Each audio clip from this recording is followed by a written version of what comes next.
Okay, recording. So tell me in the chat, how are you feeling going into the new year before we jump into our talk on abundance mindset? We got wonky. That's definitely a good way to explain it, I feel like. Um, it's the year of Fefo. Fuck around and find out. Oh my God, in so many different ways, honestly. I think that's like the more years that pass, it's just like been a perpetual finding out. Like I want to know when we actually fucked around.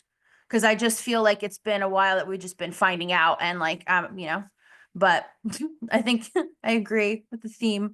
I'm feeling great. I haven't been sick in 3 months, and I feel like that's the lifestyle changes I've made. Amazing. Love to hear it. Especially this season. This season's like crazy. I feel like all my clients last week, I felt like that I was scheduled to talk to. The majority of them were sick. So it's crazy. Um, Mindset's good, but I'm still tired from the holidays. I feel that. It still kind of feels like the first, even though like I've had to tell myself that we're a week in all day. So I feel that. All the feelings all at once. It's definitely an intense time. I had a blowout with my dad on New Year's. So if that doesn't set the vibe for the year, you went into it with a bang. Optimistic and a little fafo too. Let's see if it lasts. We'll see. Glad the holidays are over. Yeah, feels like, there's always that lag where I feel like we have all this pressure that it's a new year and we have to go full force, right? We have to overhaul, we have to get better. And I think a lot of you guys in here, at least, got to the point where we've all agreed, like, screw that. That's not ideal. It doesn't work, the whole like new year, new me resolution thing is just, you get fed up with that, right? But I think there's always the pressure there, even if we don't buy into it. So I don't think that January 1st starts with a bang typically. I mean, except for Mo, apparently. But, I feel like there's that lag. You're coming off the holidays. It's the new year. There's the whole idea of like you're supposed to rest January 1st, so it's like allowed rest, right? And it kind of just lags. I also think that has to do with if you got insulin resistance. We've talked about how having more carbs and more sugar, especially during the holidays, will just kind of set you up in that craving spiral for a while. So I think that also contributes to kind of the lag pulling into the new year, So it's not very often that people wake up, January 1st or January 2nd, they're like, let's do it, let's go. It's just, I think, not realistic all the time. So especially the older you get and the crazier the world gets. So all of that being said, to come out of that now, you want to start thinking, and I think, many of us have, of what ideally you'd want the next year to entail, what you want to do for your future. And I think when you are dealing with chronic illness and a lot of the things that come before chronic illness, like trauma, neurodivergence, like all of that stuff all together, right? It's hard to have an abundance mindset, or at least it was for me, to think of having an abundance mindset without it feeling ridiculous or feeling delusional. At least that's how I used to feel. So going into the new year and starting to think about what you want, if you're so used to feeling like crap, like if you have a day where you feel less like crap, you're like, I'm good with that. You stop letting yourself think about what it is you do want, what you do want to achieve, attract, whatever it is. You think more of, I'll take what I can get, and I think that mindset still isn't necessarily like the abundance mindset. So it's like a fine line between understanding, especially for us in this community, understanding that there are limitations, there are things you're not happy about, there are things you really want really badly. It's not all sunshine and rainbows, but still not having a mindset that kind of keeps you there, so it inadvertently sabotages you from coming out of it. I want to preface today's lesson by saying at no point do I mean to dismiss the very real struggles that a lot of us are in here specifically face physically, especially. I don't want anyone to think that I'm just trying to be, throw some toxic positivity at it. Everything we're going to talk about today is very nuanced and it's very individual. And these are basic concepts and thoughts that I want to give you guys as tools, but by no means does it mean that even me knowing all this, that I don't have my human moments where I am negative, where I am pessimistic. I think that's just, we're all human. It's about coaching yourself through it, feeling your feelings. And that's what I'm hoping today's discussion is going to help you feel like you can do, so you don't stay in that place, because the day's got to pass anyway. I had a call with a client earlier where we talked about that. The day's got to pass anyway. What's the point of screwing yourself more than you've been screwed, if that makes sense, right? So I don't want anyone to feel dismissed at any point today if it comes across flippant at any point. Let's see. I want to catch up on the chat. Breadcrumbs, my friend. I'm also in an existential crisis because of feeling the only sibling left and my parents getting old and sick and feeling like all responsibility will be on me. And I don't feel like a grown up yet. So it's terrifying. Absolutely. And I feel like that becoming like more and more aware of your own mortality is crazy, especially when you feel like everything's happening all at once. I mean, I can't even imagine what it's like to lose so many people so close to you. And then, having to deal with what you're left to deal with. Like, it's going to feel at times like, how could I have an abundance mindset? But the goal is to not negate what you're going through or the real struggles you're feeling. Like, I have it written in here that like something is allowed to just suck. And you don't have to, it doesn't mean that you're not operating with an abundance mindset if something upsetting is upsetting, so that's where that fine line is of having and carrying the trauma, the sadness, the terrifying situations, like you're saying, but not having it affect you to the point where you just stay in that one place because of it, and doing that in a way that respects the way you're feeling and is realistic. It's not an easy topic. That were that easy, just be like, just, think positive. I hate when people are like that because I don't think it's not appropriate, Okay, so let's get into it. So, the hell did I even write here? My notes are crazy. So, I think during my own journey with a lot of this stuff, the biggest thing is I've always tried to have an abundance mindset. That doesn't mean it was always that way. This was a big shift for me, when in my 20s, when I really shifted away from just absolutely hating myself, just the toxicity that I was living in. I began therapy, like I started on that path. That's what led to the abundance mindset. I was not always like that. I used to be the glass is half empty in human form, like I used to think that was part of my humor. Like I could beat myself up better than anyone else in the room and make you think I was kidding, and I wasn't. That's how I walked around. The abundance mindset, when I was operating from a place, and I'll talk about it, of the lack mindset, I was at my sickest, my least healthy. I was physically and mentally. It was the hardest time in my life, but I thought, because of being in that hard time, how could I possibly think of anything other than that and be that person? It just would feel quote unquote fake any other way. I don't know if anyone can relate to that.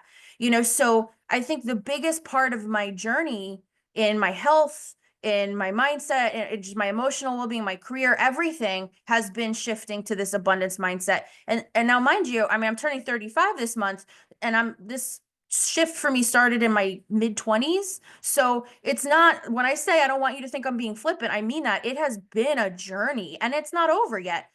I mean, I don't plan on going anywhere anytime soon, So when a client asked about this recently, I thought that this would be an absolute perfect talk going into the new year for this reason. So, what is the abundance mindset? And then the least, kind of, I don't know the word for it, like crunchy way to describe it or woo-woo way to describe it, right? Abundance mindset is the umbrella term for having the mindset that whatever you want to get, you can get. There's never a shortage of opportunity. You don't have to act in a way of saving it because, it's never going to happen for you in the future again if you do get it, kind of thing. Like, that's operating in a mindset of lack, right? where or scarcity, where you're thinking everything's too good to be true, nothing good can come, and might feel safer to be in that place. At least it was for me. If I never got my hopes up and I really I felt I was quote unquote realistic and being real about things, then I couldn't get disappointed, or I felt like I couldn't get any more upset than I already was with my current situation and what I was feeling and everything. Like, how much worse could it be? Kind of, and that really screwed me, right? So the abundance mindset is the idea that you don't have to be told no. But with that comes the understanding that if you fail along the way, right, or you mess up, something happens, it's not what you would want, it's not ideal, whatever, that it's part of the process of what you want to happen. Now, I know that might sound insane, but what's the alternative? That if bad shit happens to you, you just wallow in it and hate yourself because of it? Like I said, you still got to live those days. So I started thinking about it as where I thought I had more control being negative all the time. I actually had more control because even if bad shit happened, I would allow myself to feel my feelings about it. I wouldn't ignore it, but I wouldn't be that I'm only ever as good as what's happening to me. That wasn't where I was satisfied. There's no such thing as no. I think there are more ways to get to an end result than there's more ways than one. So if you have different obstacles, if you have something that you want and there are your situation, your life, you have a different set of obstacles in front of you, that just means your method of getting what you want is different. That doesn't mean that because you have those obstacles that it's just you're done. You can't get to that other side. That's, again, not saying that it's not going to be hard. It's not going to suck. You might not stumble along the way, but the idea of the abundance mindset is that's all part of the journey. You can validate your feelings on it being shitty, but it's all part of the journey. It doesn't stop because it hasn't happened yet. So, thoughts on that so far for you guys before I keep rambling and get off track from my notes like I tend to do.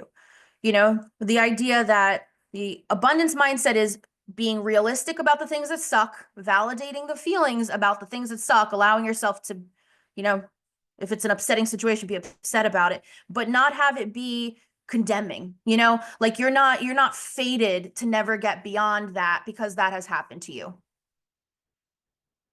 Right. Not now doesn't mean never. Absolutely.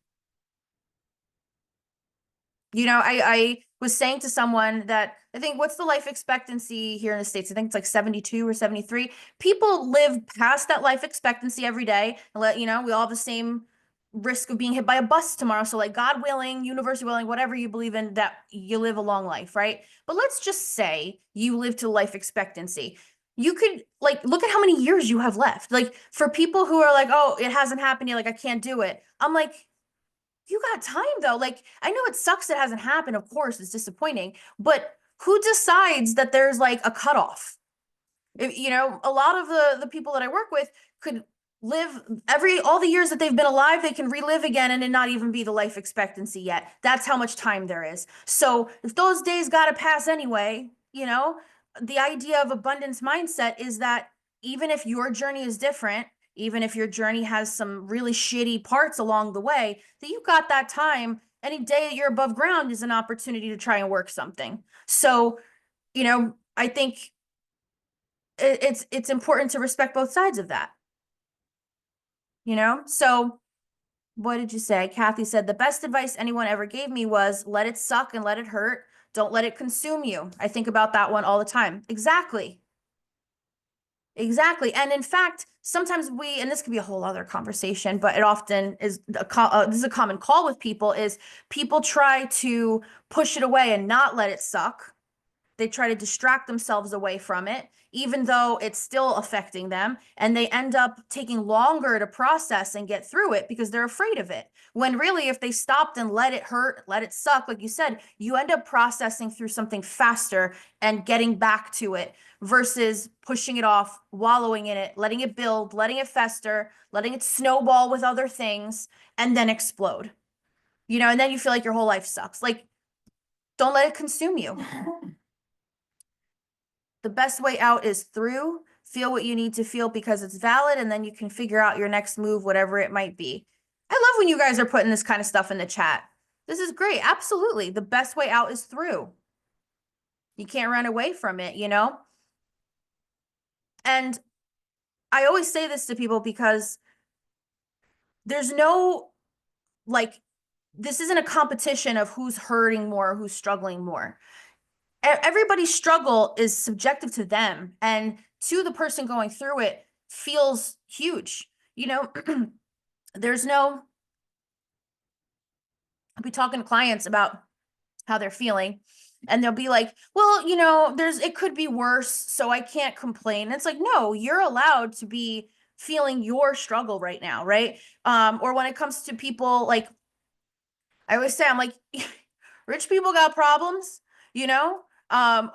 Even healthy people go through struggles throughout their lives that to them is going to feel really, you know, big magnitude. There is no hierarchy to what kind of struggle you're having. It's all valid. It's all important, you know? So, I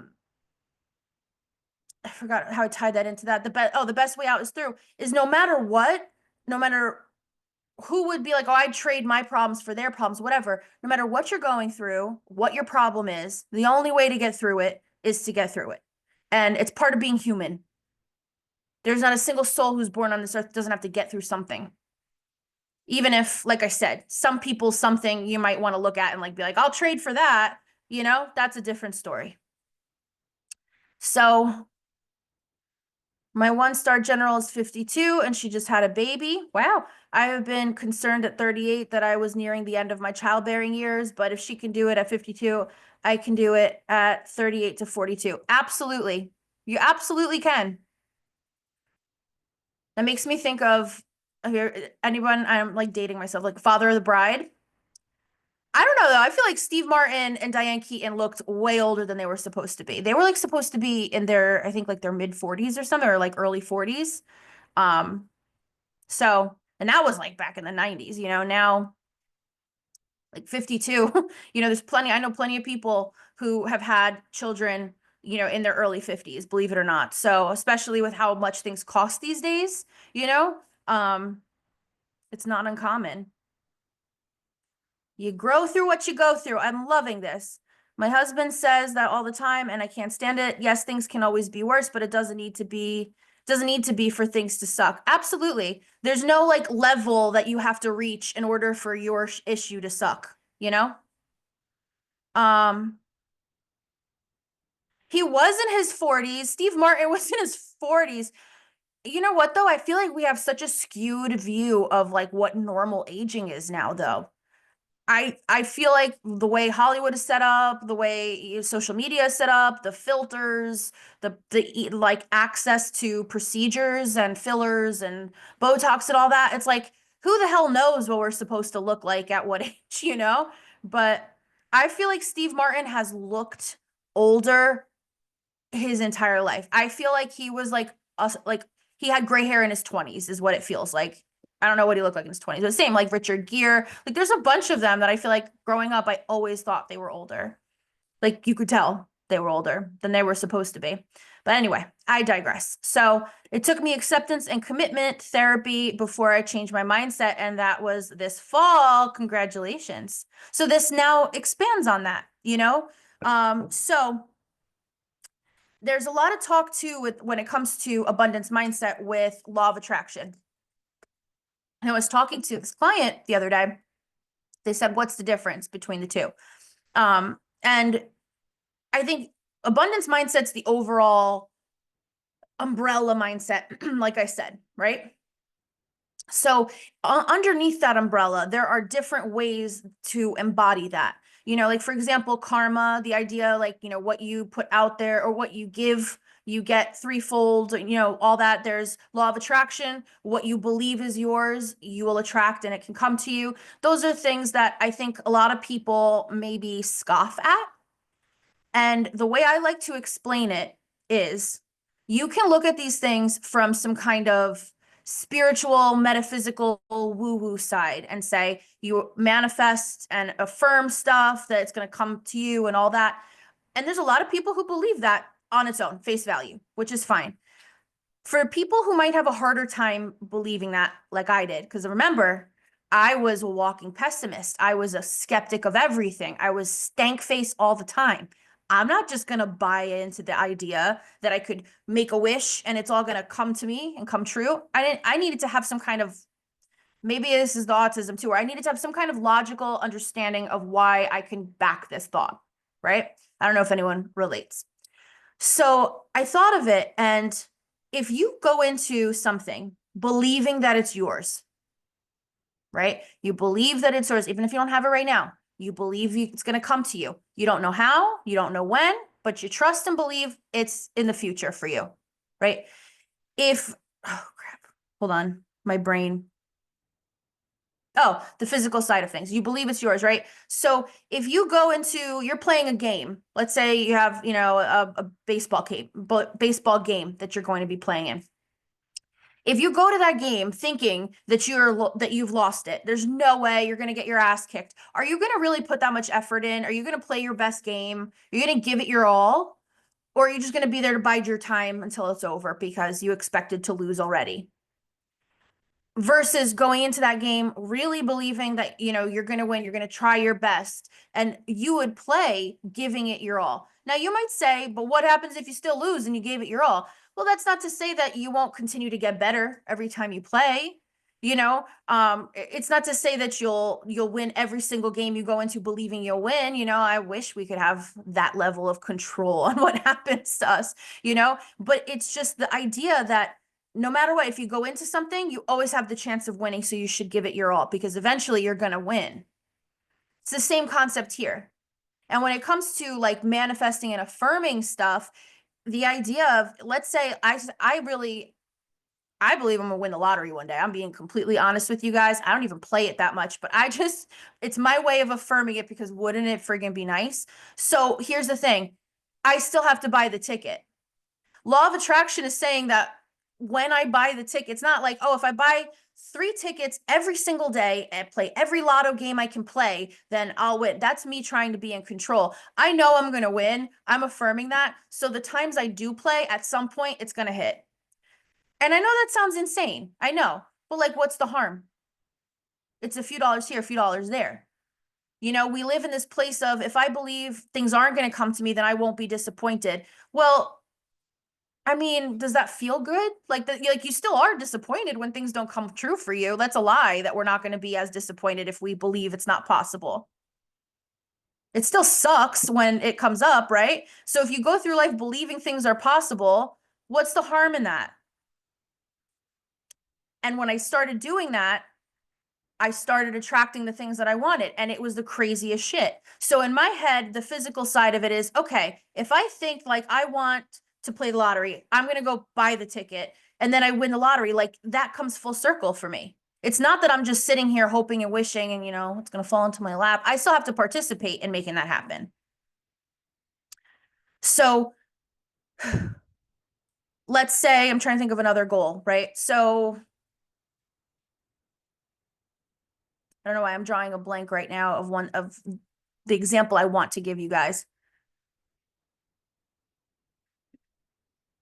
Well, I'll come back to it. It'll come to me. I had it and it's gone. So the idea is go after what you want, right? Perseverance wins. You're not given one opportunity to make it happen. So if you want something, you start attracting it, you start believing it's yours, and then you start acting like even if things fall through along the way, even if it doesn't pan out the way you would plan for it to happen, you know that it's going to happen. That's the idea of abundance mindset, right? So just being 100% honest, I'm so glad that you brought this up. Okay. Law of attraction or manifesting, et cetera, is really triggering for my OCD and autism because then I feel like, well, anything bad I think will come to me too. Here's the difference. I totally understand that because I have OCD and I'm autistic, right? And there have been plenty of times that like an intrusive, horrible, horrendous thought popped into my head. What, like anyone who has intrusive thoughts, no, they're batshit. They're not rooted in reality, right? We freak out about it because we're like, if I thought it, what's going to happen? And that's how we go into the hyperdrive of trying to either sit and stew on it or do everything we can to protect ourselves from it happening. It's the nature of OCD. So how can you think, if you think what you think is what you attract, how is that going to work? But that happens to me too. It's not that it doesn't happen at all. It's that I will then counteract it by thinking about what it is that I do want. I will talk myself through it. I'll say that was just an intrusive thought. I will say, and it's taken a lot of work to do that and believe it, because anyone who just tells you just think differently can go scratch. They obviously don't know what it's like. But over time, if you start coaching yourself through it, once you get through it, you start to become more comfortable with the idea of it. And then that's what changes. That's why I said in my early 20s, I lived in the place of pessimism.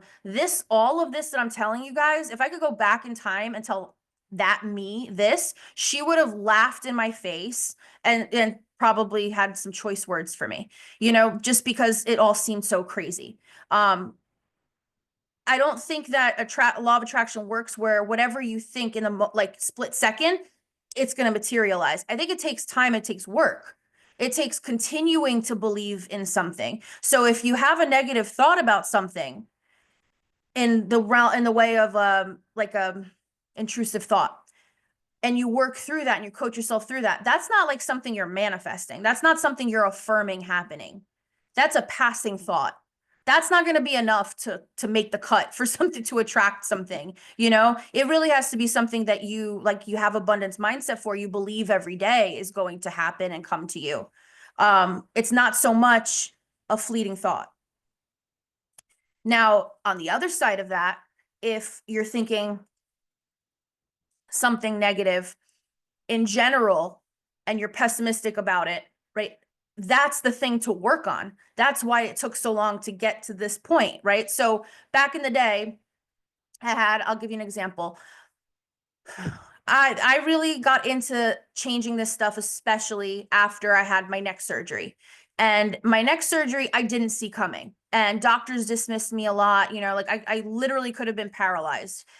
It was so bad that it made me I couldn't leave my house for 6 months after that surgery. I didn't trust people. It really messed with my head how sudden and how close to really, really, really awful that situation was. Right. So after that, I started thinking about it and I started feeling afraid to move quickly. I started feeling I started saying things like, oh my God, if I move, I'm afraid of my neck blowing out again. I had very inflammatory language about my situation. I always spoke fearful of the worst case scenario. And that took a lot to work through to get to the point where I didn't have to live with that constant fear and that verbiage. I didn't know if anything was going to happen to my neck. I didn't know that the first time. I didn't know that going forward. You know what I mean? So I think thinking about it in terms of you're allowed to have real struggles with your health and stuff, and that's stuff to work through. You don't dismiss that, but you also don't let it make you feel like you're a walking time bomb and that the things that have happened to you are going to continue to happen to you, because no one knows that. So, sure, something worse could happen to us, right? We don't know that either. But then none of us would leave our little bubble if that's the case. Unfortunately, none of us are fortune tellers, so there's really, if you're going to believe in something good that you want to attract for the future, if you have a couple of those negative moments, but you give yourself the grace to know that that's something you're working through, that's not the same as attracting it. That's just being human, but I didn't feel that way at first. And I was really resistant to this kind of stuff because it just felt phony. Let me see what you guys are saying above that, because I think we had some good messages.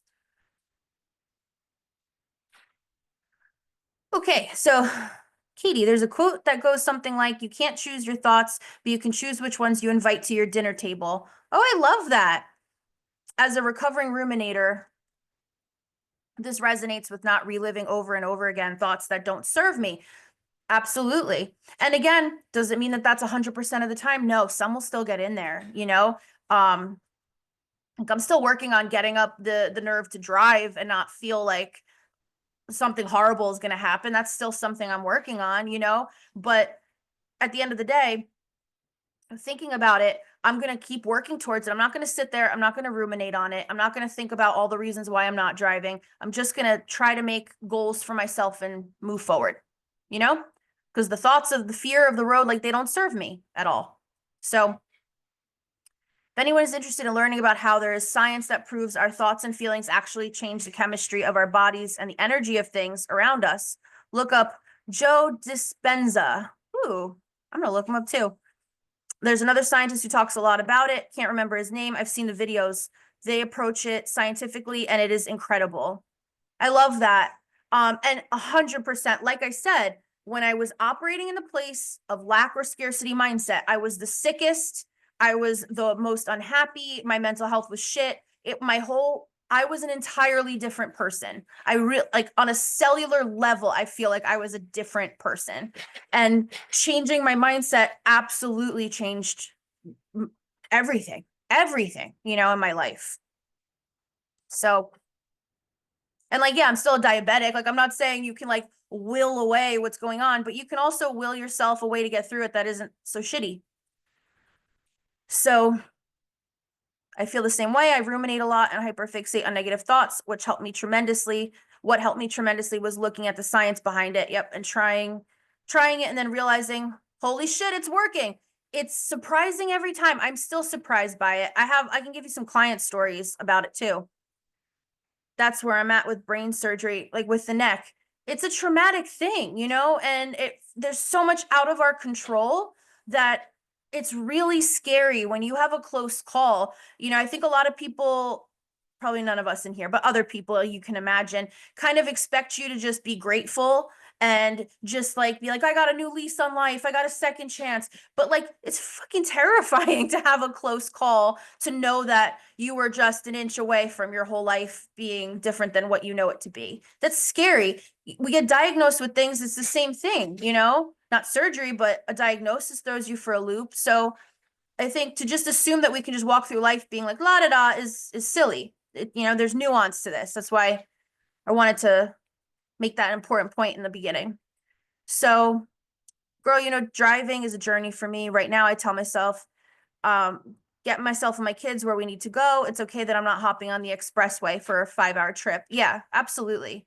Baby steps, My therapist talks about this in terms of staying open to the possibility of something. And every year we set up my big 3 possibilities. Yeah, things like creativity, connection, serenity. And I try to carry those with me and find the opportunities for them throughout the day to day. I love that. So, okay.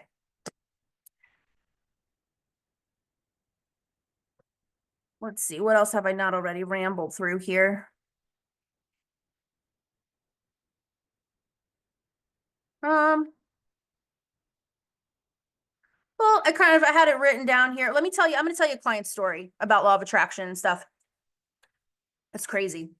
This was a long time ago, so it's a little fuzzy, but I had a client who didn't necessarily believe in all this stuff, right? But we worked hard on saying, let's get to a point of just giving it a shot, right? She had been working at the same place for a very long time. Very long time. She didn't get, I think it was, I forget, like over 10 years. She didn't get any like very many raises, so she was kind of still around the same pay as when she started over a decade later, right? She had moved at this point. She had to move somewhere else, more affordable. So she was farther away. Her commute had grown at this point. So we worked on her attracting a job that would be more money, offer more home life, work home balance, that was closer so that her commute didn't suck as much, and we worked on really attracting that, believing that that was possible, because she had a very negative view on that specifically. She felt very, she was worried to have to interview again because she looked a lot different than when she was out there interviewing before. It was a different work, everything's different. What's the word I'm looking for?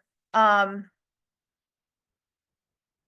can't think of it, but like the environment out there had changed in all that time when it came to looking for a new job. So she was just feeling very nervous about it. She was like, who would hire me? I don't have any skills that are transferable, very, very negative about it. So I said, let's make this our goal. And we took baby steps, right? So I'd help her apply for jobs. And then I'd help her with the mindset side of not thinking that she sucked and nothing was going to work, right? So one day she gets a call for this job, and she goes, and it's closer to her house. so that's good. The pay was a little bit more, and everybody seemed really, really nice. And whatever it was she was going to be doing there was more exciting. She was really good at it. It was one of her favorite things she did at her old job. It looked like this was all a go. So she took a huge leap. She put in her notice at the place that she had been working at for a really long time. And then she went to this new job. And things were great there for the first week.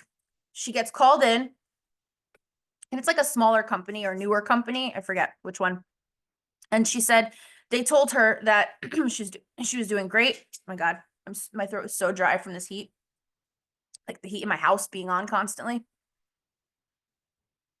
So he said she was doing a great job, that they loved having her there. They were going to recommend her to other, people within their network. But the person that was on leave for the position that she was taking, unfortunately, had to come back and was going to get first priority back at the role because she had been there since they opened, basically. It was like some kind of drama. So they let her go like a week in, after she just left the job that she was super solid at, as someone who didn't believe in law of attraction or abundance mindset or any of this stuff. She was really pissed. Like, she was very upset with me because she was like, I was safe there. You made me hate working there, like all this kind of stuff. And when really it wasn't serving her, and she was nervous. She's like, I'm gonna call them back. And I was like, no, how about you just trust me, give it a couple days. She had a long enough string of employment, so she could have applied for unemployment if she needed to. I was like, give it a couple days. Let's see if, something else comes through, because at the end of the day, you can call them in a couple days and you'll still be fine. So she did. And I was like, and don't you be negative. I was like, so we worked on reaffirming the things she wanted, things like that. So she gets called like a couple weeks after that, right? She gave it a real shot again, but she gets called back from somebody that she knew at the new job, the one she got let go from. And they said, I hope you don't mind, but I passed along your resume. Like, I heard what happened. I passed along your resume to a friend of mine who's at a place. And I think the place was like next door or in the same complex or something, like pretty close still. So she's like, okay, great. If they call me. And they did. They called her. She got a position. Now, this place had a child care center that was included for all of the employees. They paid her double. She got more days off per year. She got way better benefits. And she would have never gotten that job had she not lost the first job, because it was through that one that she was referred to the place that hired her. And this was like I said, she was one of my, early clients. This was years ago. And she's still at that place. Like, she's already been promoted. Like, she's doing great there. Purchased a house, everything. And if she had stayed in the place of thinking, I have all of these obstacles in front of me, then what would have happened? She'd still be at that old job, probably. No, Kathy, I'm not talking about you. There are so many stories like that. I swear. I did make you woo-woo manifest a job. But see, that's what I mean too, is a lot of it was that is it that it just fell from the sky because she said she wanted it? No. She said she wanted it, so then she did the action she needed to. She fixed up her resume. She started sending it out more. We worked on her sending it to jobs that she thought were a complete reach. She's like, there's no way they're even going to call me. And I said to her what I've told a lot of you guys, and I was like, throw shit at the wall and see what sticks. What do you have to lose? You don't pay to apply. So law of attraction, abundance mindset is operating in the place of like, why not? What do I have to lose? And that is how she ended up getting to the point where she found the job that she needed to. So as much as it is, she attracted the opportunity. That sounds great, right? She still bought the lotto ticket. She still had to put in her work. And that's what I like to focus on, that when you have the abundance mindset, it changes your way of thinking about things. So you become open to more opportunities instead of staying shut in at the place that's, slowly killing you every day. So I think that's one of my favorite stories. I have other ones. I have another one. I don't know. I don't remember if I remember all the details about it, but I had this client who she left an abusive relationship. She had a lot of like issues with mobility. So she was limited in terms of jobs and everything. And she had gotten to the point where she was actually at a shelter with her kids. And she said, she's like, I have nothing else to do but believe in this, right? So she's like, I want to manifest a place for us to live, like a safe, private place for us to live. And I want to manifest, oh my God, what was it? What did she say? $5,000? Like she had a very specific amount, like $5,000 was what she wanted to manifest, right? So might have been two or five, whatever, not important. So we'd work on it every day. She would journal. She'd start out her day. She would plan her day. At the top of it, she goes, I have a place to live with my kids and $5,000. She would draw little $5,000 bills. She believed it was coming. It was happening. All of this, right? So, but it's very specific sounding. Sounds silly, sounds ridiculous, but why not? Did it cost her anything to be delulu like that, No, absolutely not. So continued believing, like, when is this going to happen? She gets a call from her uncle, and her uncle tells her that, like, she had an aunt that passed a few months back, and she wasn't supposed to inherit anything, I don't think, or didn't think that she was, but I didn't know this, that, like, apparently there's like there's a process after when you inherit something. What is it, like probate or something? So it took a while for everything to get sorted. So her uncle calls her and she inherits $5,000 from her aunt. I shit you not. She's like, okay, amazing. Check. That's one, right? So she's thinking, where can I live with my kids? Like, what kind of a place can I get? She was thinking of security deposit, whatever. And then she gets a call from a friend, like shortly after she got the money. And her friend goes, I know of somebody who is trying to sell his trailer. And, I have a plot you can go to. It's like, it was an affordable monthly amount. And the trailer was like great shape and everything. But the person who owned it was like, needed to move for some reason really quickly. So they needed to unload it. And wouldn't you know the price for it? $5,000. So she got her place to live for the kids. Like she had to fix it up and stuff like that, but she got her place to live with the kids, right? She made it her own. She got the money she needed for it. Like, I swear to you that like, when I say it feels ridiculous to believe in it, but once you do and things start like looking up and getting better, it becomes a snowball effect. And I am not somebody who grew up with an easy go of it either. Like, I'm not, I wasn't the hoorah, like, fun, bubbly person. Like I said, I wish I could have recorded myself back then. You guys would be shocked. So that's why I believe in this stuff so big, because it life-changing. And it's not without lack of trauma or bodily issues or disappointments or letdowns from doctors or any of that. I have fucking experienced that too, So, I just don't want anyone to feel like I'm pushing something that is dismissive. But I hope that this encourages us to have private talks more about this. This is something that I feel like is so important, and it can be so individual to each of you. So even if you watch this and it pissed you off, right? Or it makes you feel some kind of way, I will not be upset if you tell me that, and we can have an honest dialogue about it and really see how it can help you, or at least help you feel better, So tell me what you think. Follow up with this if you need to. Otherwise, I really want to encourage you guys throughout the rest of this week, start thinking about, what do you want? What do you want to attract? What do you want to have be possible for you? Stop thinking about it as like you're shot out for that dream, and start just trying to entertain the idea of, even if your way to that end result is different, it is possible. So start believing and thinking about what it is you do want, knowing that that's possible. And I hope we discuss it. So enjoy your night. I've been in tangent too much, sorry. And I'll talk to you guys soon. All right. Bye.